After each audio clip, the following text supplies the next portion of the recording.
Hi, this is Amy Lee, the Productive Mama, and today I just wanted to share the top 5 favorite dishes I make in my VitaClays. These are really versatile. You can make a lot of different things, but so far, so this list could change, these are the things I've really enjoyed the most. The first one is congee. You might also know this as juk. It is a savory, usually rice porridge. I'm trying to learn to make it with barley too. From Asian cultures typically have a version of it. Probably every culture has a version of it, but that's the one I know best. And we love it for breakfast. Well, the girls and I do. My husband doesn't love it as much. But it is very nourishing. It's often fed to people that are struggling with an illness. It's easy to digest. And I make it with broth. You can make it with actual pieces of chicken, but I usually just make it with broth, and I put in dried shiitake mushrooms. And it's just delicious, and it's really easy, and it turns out perfectly in the VitaClay. So that's the thing. That might be my number one. Next is beans. They're just really easy, and if you are not a fan of pressure cooking, this is sort of just the traditional way to make beans, except you don't have to monitor it. You can kind of just leave it there in the, let's see, can I point to it? In the VitaClay stock pot, and they turn out really well, and really in about the same time as, say, an Instant Pot, when you factor in coming up to pressure and coming back down for natural release of that pressure. I do always soak my beans. So I would say that it's the soaked beans that take about the same time. You can do them with beans that haven't been pre-soaked as well, but I usually soak my beans first.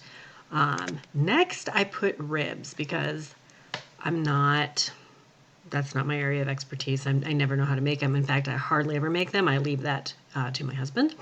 But in the VitaClay, they turn out just perfectly the last time we had them. And it's a super easy, fast meal if you just dump in any kind of barbecue sauce. I'm going to try teriyaki next time too. Just any kind of sauce like that. Just dump that in there and put it on stew for about 2 hours. And really good. The next thing I put was set and forget pasta. So I think you can make pasta in the Instant Pot, but I never really got the hang of it. But in the VitaClay, it's super easy. I just dumped in the ingredients and set it, and the pasta turned out wonderfully. I didn't have to monitor it. I didn't have to watch it. It just worked. So another very easy meal, but also pretty quick meal as well. It was delicious. And then, so number 5, I struggled with choosing. So I was going to do steel cut oats. That's probably the one I would want to pick, but it's awfully similar to congee because it's a cooked whole grain.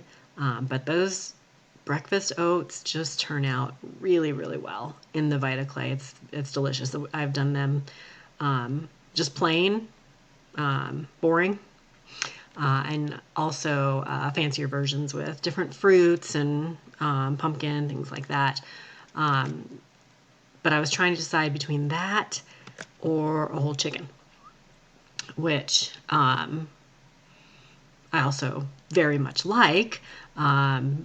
That's why it's a contender here, number 6, 5/6, because it's about the same time, I think, as an Instant Pot when you factor in that pressure build and that pressure release. But I think it tastes even better in the VitaClay. So right now, those are my 5 favorite dishes that I'm making in my VitaClays. And I might have to amend this as time goes on, but hopefully that'll give you some ideas and some really easy, delicious things that you can make in the VitaClay. And if you have your favorites, feel free to add them. Thanks for watching. Be sure to follow me on Facebook or join my email list for more recipes and ways to use your VitaClay.